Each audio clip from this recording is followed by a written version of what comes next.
বিতাড়িত প্রতারিত শয়তান থেকে বাঁচার জন্য আল্লাহ তোমার সাহায্য কামনা করি। শয়তান থেকে বাঁচতে হলে পৃথিবীর কোন শক্তি আমাদের বাঁচিয়ে রাখতে পারবে না।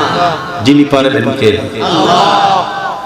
আল্লাহ বলেন, মানুষরে শয়তান তোমার দ্বারের কাছে থাকলে তোমার নামাজ পড়তে মনে চাইবে না, বাপ মার সাথে ব্যবহার ভালো করতে তোমার মন চাইবে না।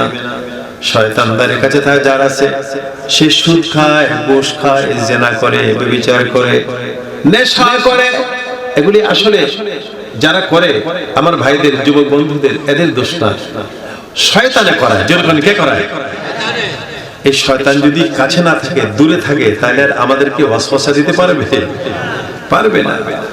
আল্লাহ বলেন, লা তাত্তাবিউ খুতুওয়াতিশ শাইতান ইন্নাহু লাকুম আদুওয়ুম Mubin. Follow not the footsteps of devil, surely he is an open enemy for you.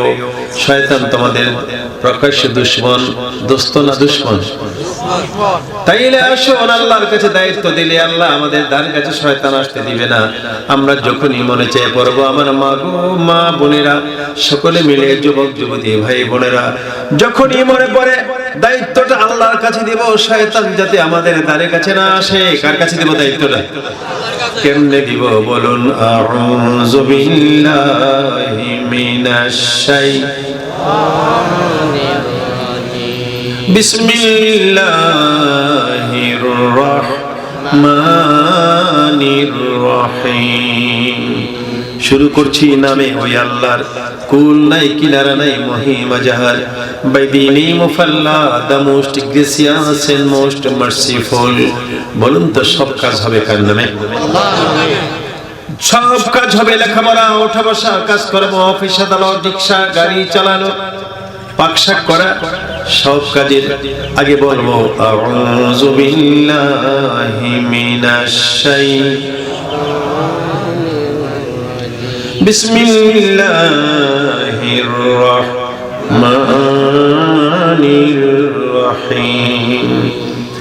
ইন্নামাল মুমিনুনা আল্লাযীনা ইযা যুকিরাল্লাহ।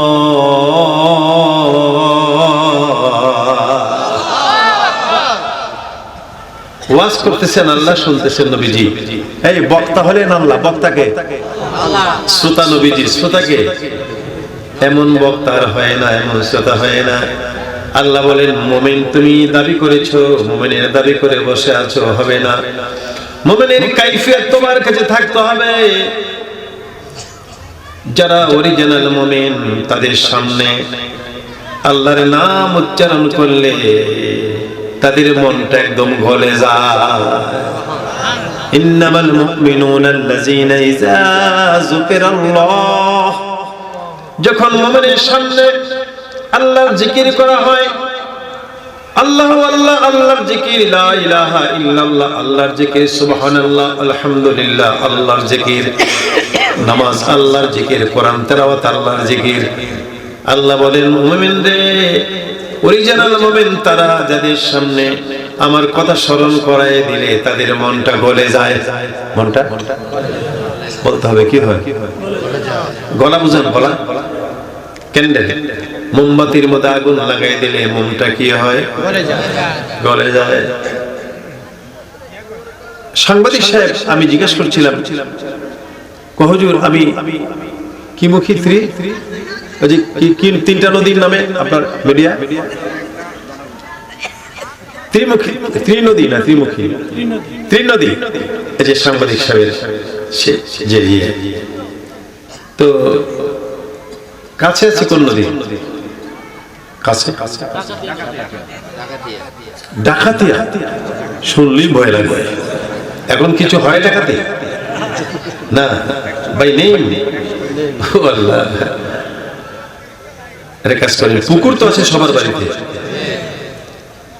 এক বস্তা লবণ পুকুরের মধ্যে রেখে দিলেন পানির নিচে।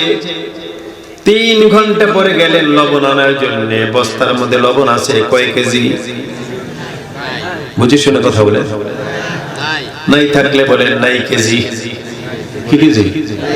জোরে বলেন। এক বস্তা চিনি পানির তলে ডোবায় রাখলেন, 3 ঘন্টা পরে গেলেন চিনি আনতে, চিনি আছে কয় কেজি? আর আওয়াজ করে না, এই যে রেকর্ডিং হচ্ছে দেখেন না।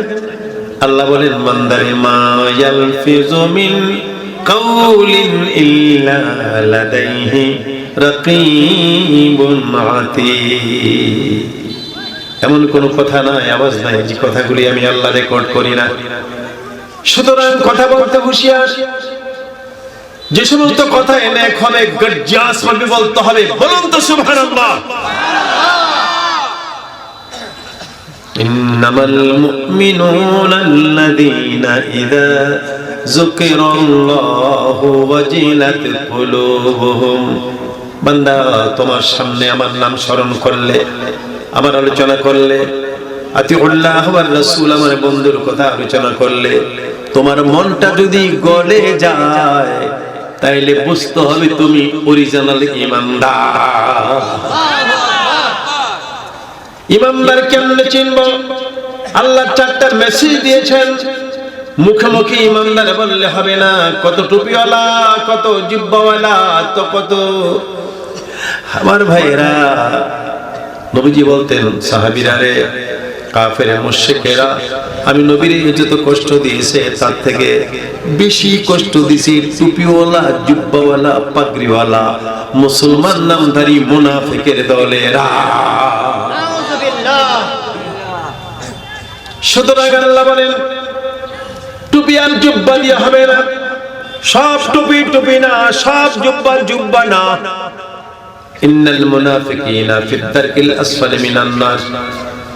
মুসলমানের নাম দিয়ে যে মুনাফিকি করে, কাফের মুশরিকেরা যে জায়গায় দোজখে থাকবে, মুনাফিক গুলির আরো নিচে আল্লাহ জায়গা দিবে। নাউজুবিল্লাহ।